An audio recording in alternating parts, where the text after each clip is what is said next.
The Voorrun Penal Arbitrate did not call it an execution because the arbitrate had long ago discovered that a society which executes its problems must eventually account for the bodies, while a society which merely sentences them to a controlled environment of escalating difficulty can claim, with a clean conscience and a clean ledger, that the environment did the killing. They called it the Threnody. It occupied the entire ninth tier of the orbital correctional platform that hung above the brown gas giant like a wound that had been allowed to scar over, and it was, in the most literal architectural sense, a maze. 11 kilometers of shifting corridor and pressure-sealed chamber and flooded gallery that reconfigured itself every 40 minutes according to an algorithm no living warden had ever been permitted to read. Nothing that entered the Threnody had ever walked out under its own power. The arbitrate kept the statistic the way a temple keeps a relic, polished and central and never questioned. And the statistic was this: in 211 cycles of operation, the survival rate stood at 0. Into this system, on a cold administrative morning that smelled of recycled air and ozone, the arbitrate inserted a human, and the human's name was Calder Vane. He did not arrive shouting. He did not arrive begging or weeping or making the small, frantic bargains the Voorrun had come to expect from the condemned of every species that passed through their courts. He arrived in the gray smock of the sentenced, with his hands loose at his sides and his eyes moving across the intake chamber in a slow, methodical sweep, the way a man surveys a room he intends to live in rather than a room he intends to die in. The intake officer, a broad-shouldered Voorrun named Thessel, whose dorsal plates had gone the dull bronze of late middle age, logged the arrival and noted, in the margin of the record where personal observations were technically discouraged, that the human appeared to be counting the ceiling seams. The SIL had processed 1,100 prisoners in his tenure, and he had built, without ever deciding to, a private taxonomy of how the condemned behaved in the 4 minutes between the intake lock and the smock. There were the screamers, who exhausted themselves early. There were the bargainers, who offered information they did not have and credits they could not move. There were the silent ones, the most common, who had already drained out of themselves somewhere between sentencing and transit and arrived as little more than a body that still walked.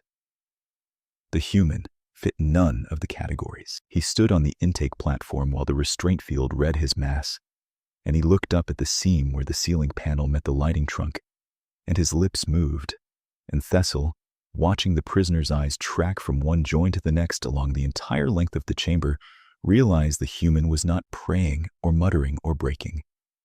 He was inventorying. When the smock dispenser extended its arm, the human took the gray fabric and ran it once between his fingers before he put it on, feeling the weave the way a man checks the grade of a material he might later need.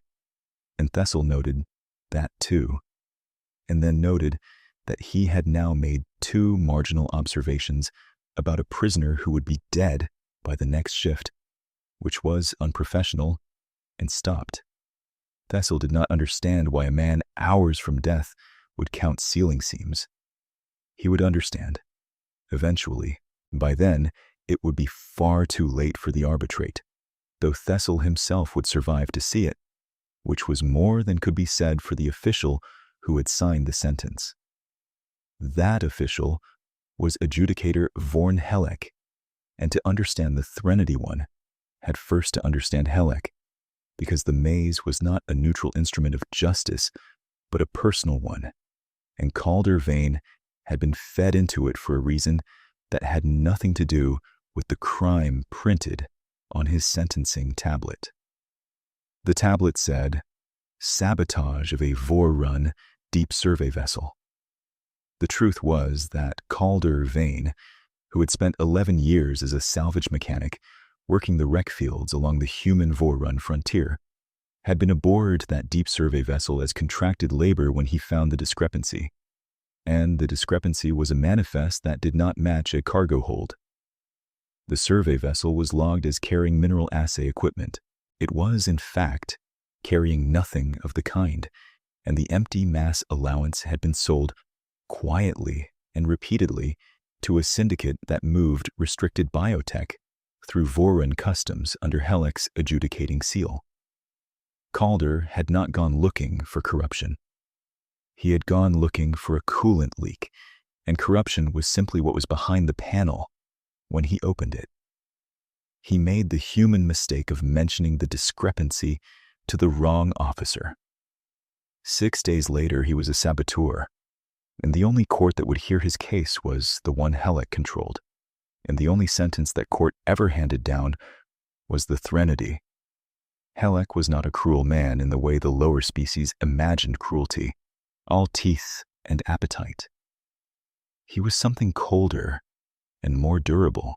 He was a man who had constructed an entire self out of an unbroken record, and a witness was not a moral problem to him, but a structural one, a crack in a load-bearing wall, and load-bearing walls did not get debated. They got reinforced, or they got removed. He sat in his adjudication chamber the evening before Calder's insertion and reviewed the maze configuration himself, which he had never once done for any other prisoner, and he weighted the early chambers toward the hydraulic galleries because the human came from a world of water, and the Voron believed, with the confidence of a species that had evolved in dry highland caverns, that drowning was the cleanest kind of death to administer to an amphibious-descended creature. He did not enter this belief into the record. The record showed only a standard configuration.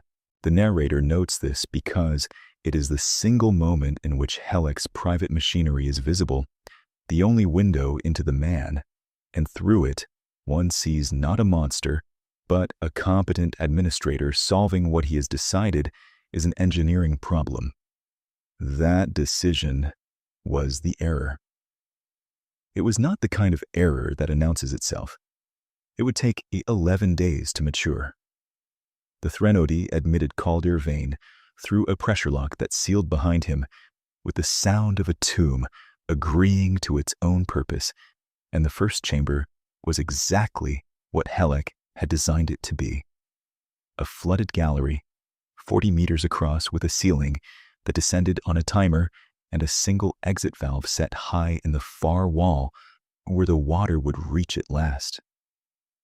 The Voron observation crew, watching through the reinforced gallery glass 2 tiers up, settled in to record the standard sequence. The standard sequence was panic, then exhaustion, then the slow surrender. They had seen it in 11 species. They began their wagers in the low, murmured cadence of professionals, watching a process they no longer found remarkable. They expected the human to swim for the valve. They expected him to fail to reach it, because no one ever reached it, because the valve was a lie, a piece of theater bolted to the wall to give hope a shape so that its removal would hurt more. What the human did instead was wade to the descending ceiling, brace his back against it, and begin, with the flat, unhurried attention of a man reading a pressure gauge, to feel along its leading edge with the pads of his fingers. He was not looking for the valve, he was looking for the seam. Every fabricated ceiling on every orbital structure ever built by any species was assembled from panels, and panels had joins, and joins had tolerances, and a tolerance was a place where 2 things that were supposed to be one thing were in fact 2 things. And Calder Vane had spent 11 years making his living in exactly that gap. He found the join he wanted within 90 seconds. He worked his fingers into the tolerance as the water climbed past his chest, and he did not pull, because pulling was what panicking creatures did, and panicking creatures broke their fingers on structures designed to resist exactly that force. He waited. He waited for the descending ceiling to do his work for him, for the mechanism's own downward pressure to flex the panel against its neighbor, and at the precise moment the flex opened the joint to its maximum, he drove the edge of a smock toggle he had palmed during intake into the gap and twisted, and the panel did not break. It released, popping free of its track with a sound the observation crew felt in their dorsal plates, and behind it was the maintenance void that every fabricated ceiling concealed, because ceilings had to be serviced, and a thing that had to be serviced had to be reachable, and a thing that was reachable was a door for anyone who understood that the maze had been built by workers and not by gods. Calder Vane climbed into the maintenance void as the flooded gallery sealed itself for a death that had not occurred, and the observation crew sat in a silence that none of them had been trained to handle. The human was right. The maze had a second maze inside it, the one the builders used, and the builder's maze was not in the algorithm. Halleck was informed within the hour, and his response was instructive, because a panicking administrator would have flooded the maintenance voids, and Halleck did not panic. He simply adjusted the configuration to route the lethal chambers through the service corridors as well, reasoning correctly that the human's advantage was knowledge of a system, and that a system could be changed faster than knowledge could keep up. This was the calculation of a genuinely capable opponent, and it is worth pausing on because the story that follows is not the story of a clever man against a foolish one. It is the story of a clever man against a careful one, and the careful one had every advantage of resource, authority, and information, and was wrong about exactly one thing, which was the nature of the creature he had sentenced. He believed he had sentenced a witness. He had in fact sentenced a salvage mechanic, and a salvage mechanic does not see a hostile maze. A salvage mechanic sees a derelict, and a derelict is not a thing that kills you. A derelict is a thing you take apart. It was in the service corridors, on what the platform's clock called the second day, that Calder Vane found the other living thing. The service corridors were a different country from the maze the prisoners were meant to die in. The death galleries were finished, sealed, lit with the even hostile glow of a place designed to be observed. The voids were raw. They smelled of old coolant and the dry electric tang of conduit that had carried current for longer than its rated life. And they were lit, where they were lit at all, by the bleed of indicator lamps on equipment that no one had serviced in years. Calder moved through them at the unhurried pace of a man on a job site, one hand trailing the wall to read the vibration of the platform through his fingertips, stopping at every junction to feel the air for the pressure shift that would warn him of a reconfiguration before the alarm did. He had been awake for most of 2 days.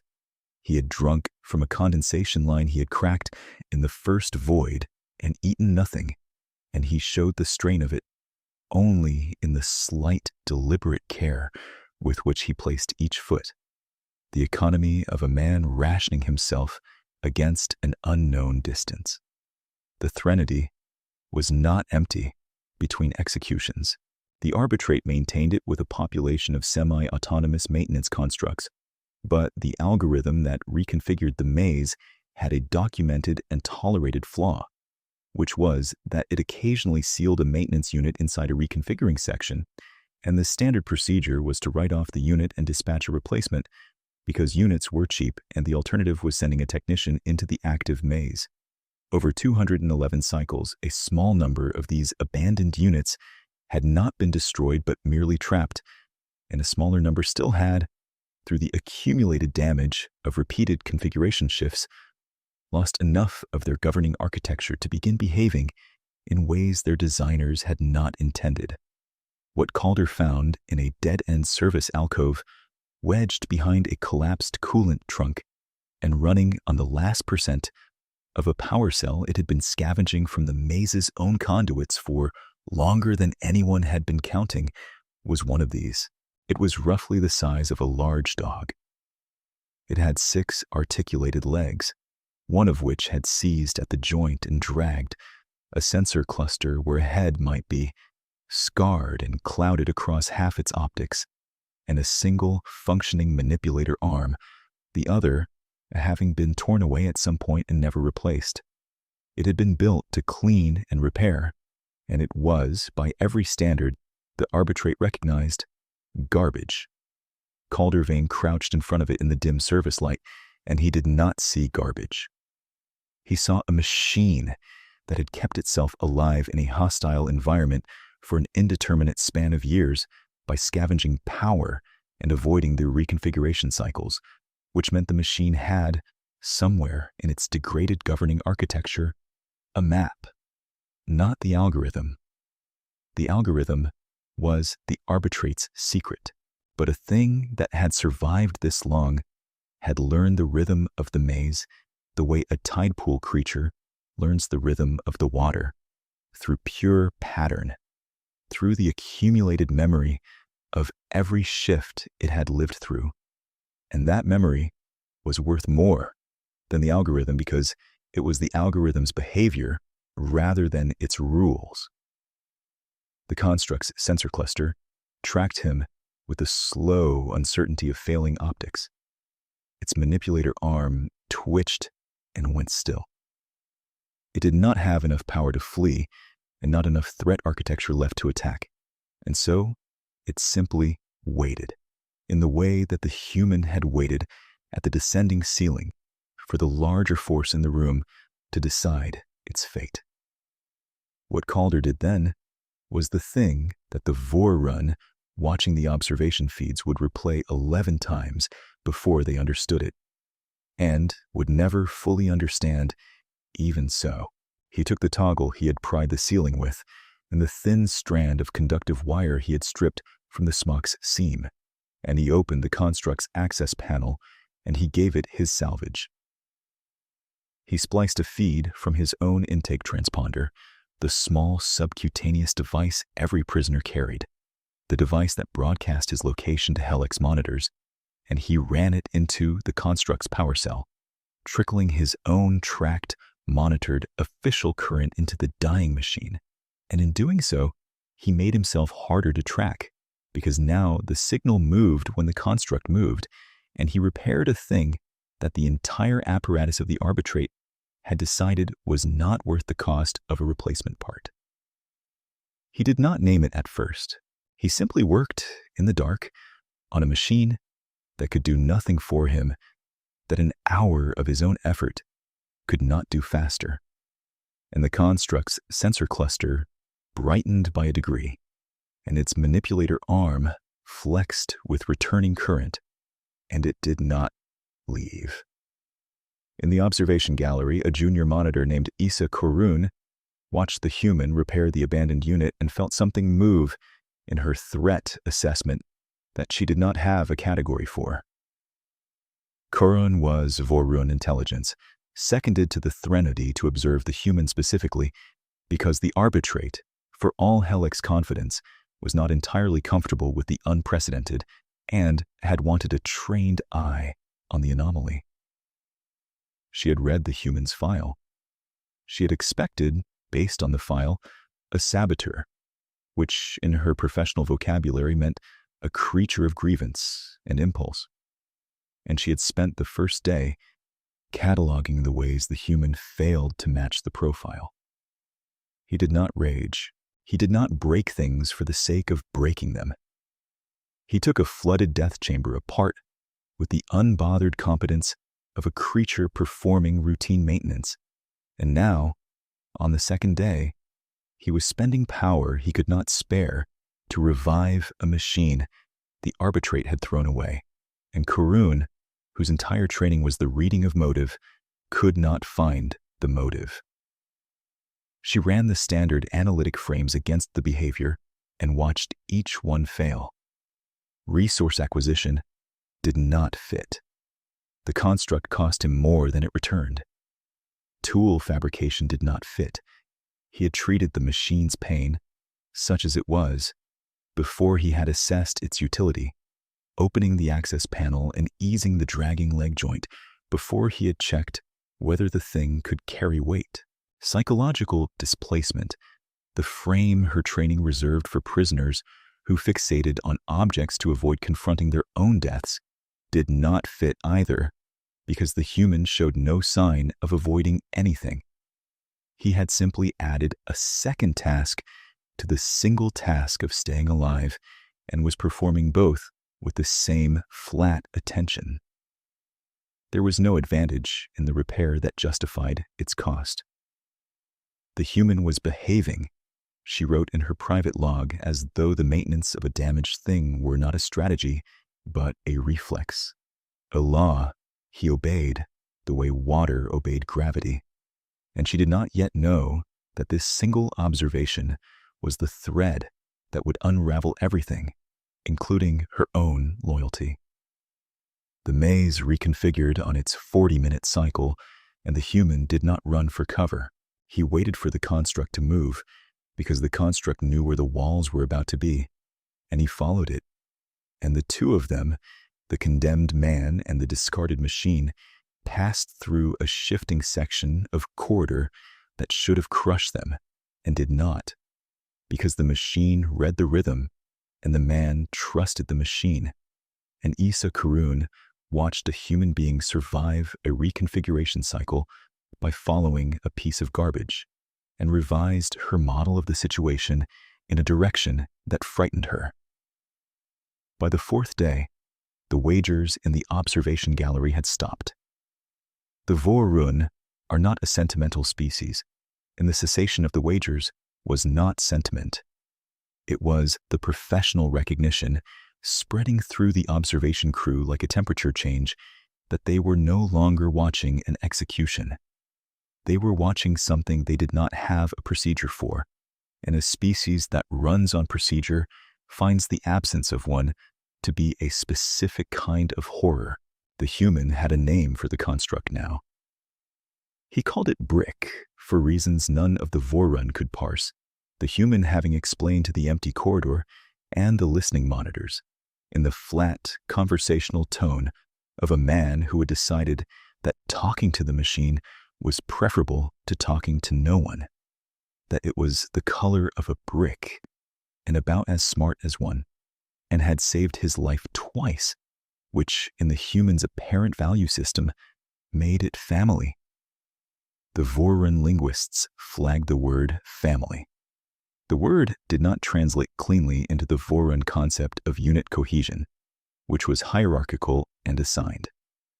The human seemed to be using it to describe a bond he had simply decided to have with an object, and the linguists noted, with professional unease, that this was either meaningless human noise or a category of relationship their language could not hold.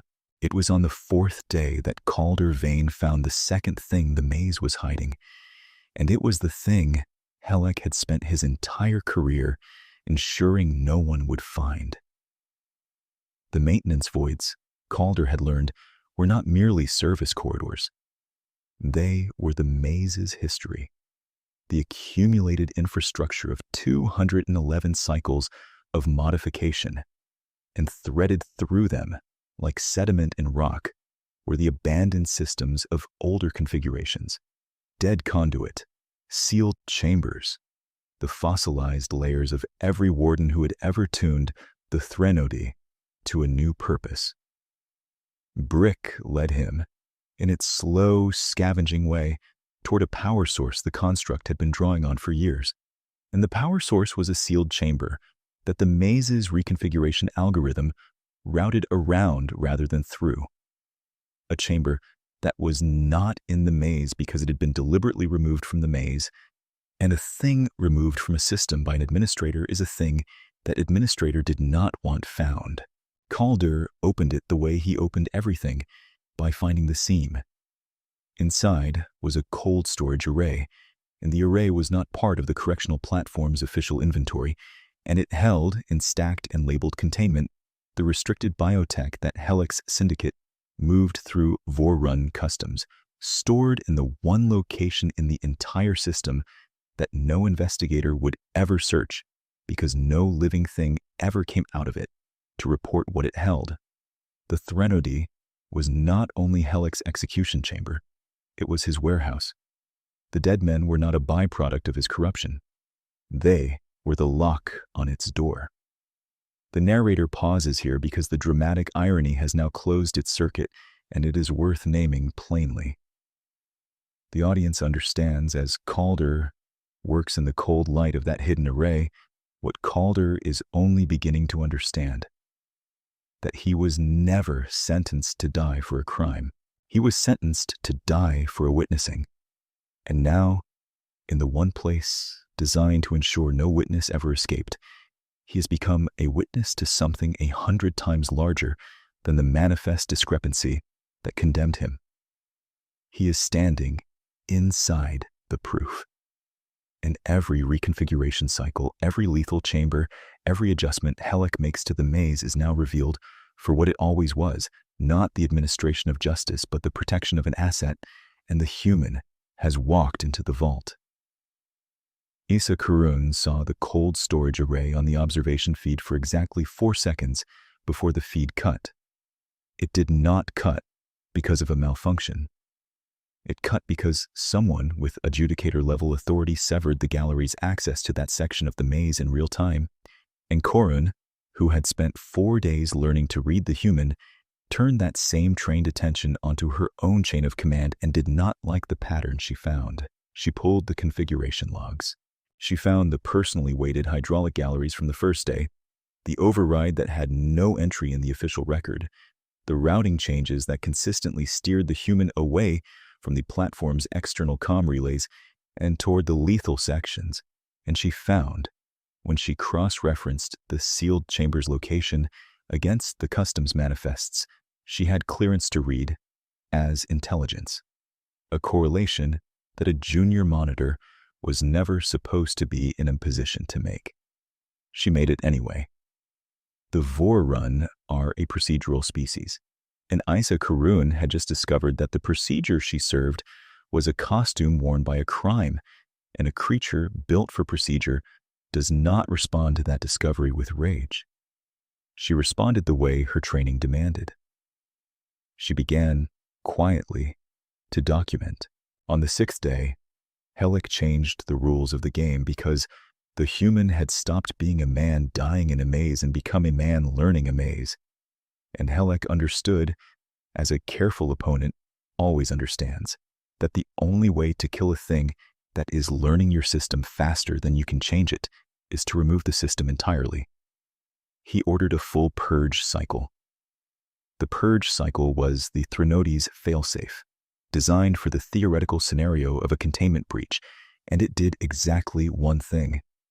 It flooded every section of the maze simultaneously, voids and galleries and service corridors alike, with a fast-acting, neural suppressant gas that the Vorrun metabolized harmlessly and that the platform's medical database listed in the human supplemental annex that no one had ever expected to consult as lethal to human respiration within 90 seconds. Helix did not consult the annex out of cruelty. He consulted it to confirm the timing. Then he initiated the purge and entered into the official record that the prisoner had been lost to an equipment malfunction during a routine maintenance event and sat back in his chamber with the calm of a man who has finally reinforced the load-bearing wall. The gas entered the maze, and Calder Vane had 90 seconds, and he spent the first 10 of them not running, but thinking, because running was what panicking creatures did, and he had built his entire survival on not being one, and what he thought about was Brick. The construct did not breathe. The construct ran on a sealed power cell and an air-cooled processing core, and a thing with an air-cooled core had, by absolute physical necessity, an air filtration system, because dust killed processors as surely as gas killed lungs. and a salvage mechanic who had spent 11 years keeping machines alive in environments that wanted them dead, knew exactly where a maintenance construct kept its filtration unit and exactly what that unit was rated to scrub. He had repaired Brick's access panel on the second day. He knew the machine's interior the way he knew his own hands. He cracked the construct's filtration housing, pulled the primary scrubber element, a dense composite mesh the size of his palm designed to strip particulates and reactive compounds from the construct's intake air, and he pressed it over his nose and mouth and breathed through it. And the neural suppressant, which was a reactive compound, bound to the composite mesh exactly as its industrial designers had intended for an entirely different purpose. And Calder Vane did not die in 90 seconds. He sat in the gassed corridor with a piece of a discarded machine pressed to his face, breathing slow and shallow and rationed. And beside him, the construct that the arbitrate had thrown away angled its sensor cluster toward him and held, with its single functioning manipulator arm, the edge of the filtration housing open so the element would not slip. And it is not known whether the machine understood what it was doing or merely executed a degraded subroutine.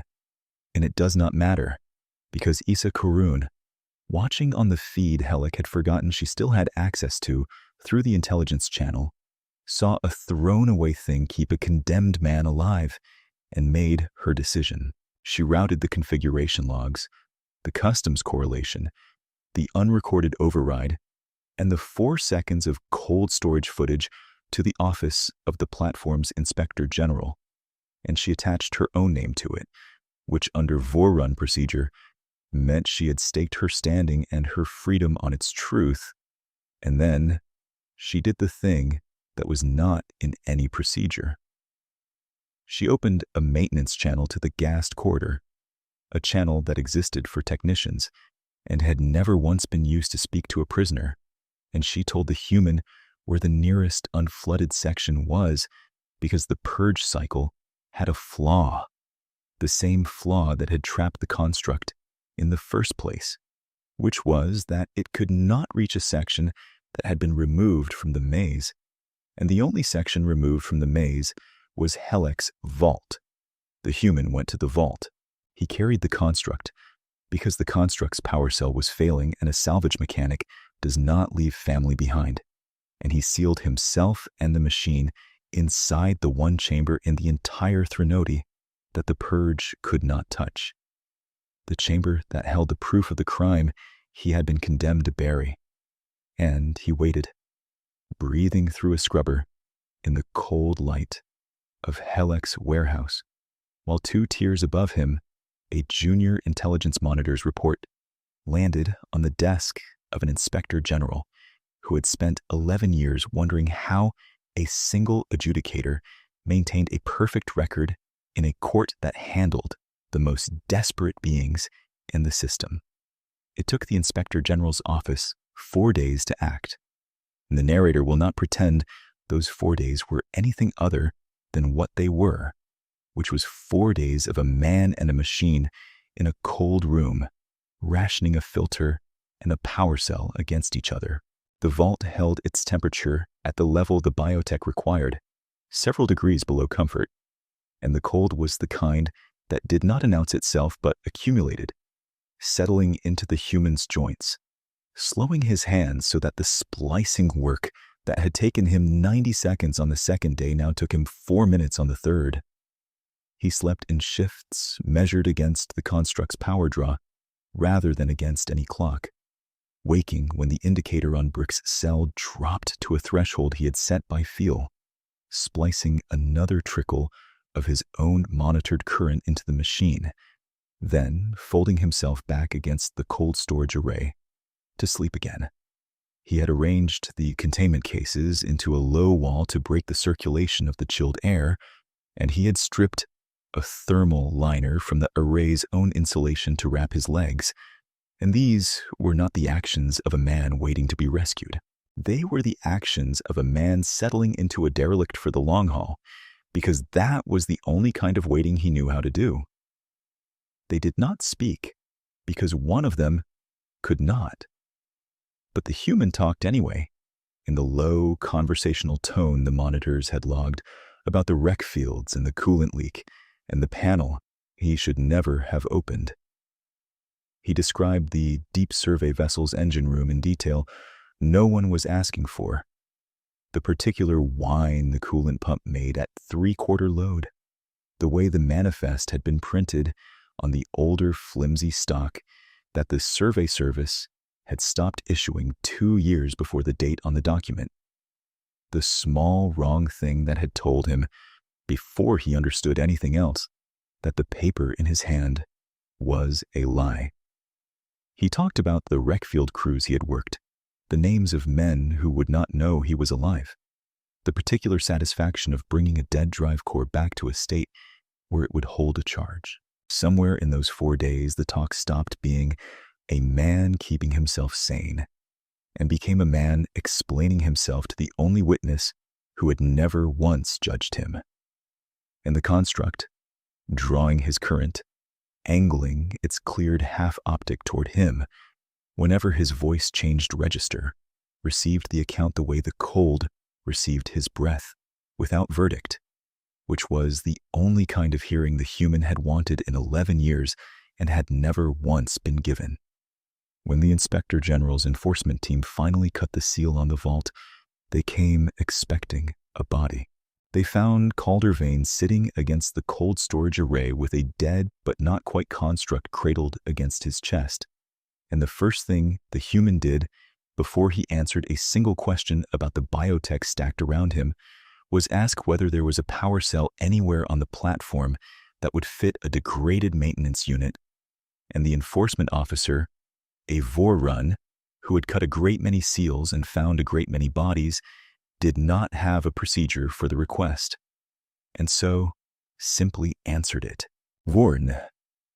Halleck was removed from his adjudication chamber on the 11th day, and the narrator notes, in keeping with the discipline of this account, that his removal and the human's survival are 2 separate events that happen to share a calendar, and that no one in the vault gave a speech and no scene of triumph occurred because the exposure of a corrupt administrator is a procedural matter handled by procedural beings in procedural rooms, and it has nothing to do with the warmth that is the actual subject of this story. The actual subject of this story was sitting in a recovery bay on the platform's medical tier 11 days after a sentence that had never once been survived, watching a Vorrun intelligence monitor named Isa Korin walk through the door carrying a power cell. She did not have to bring it.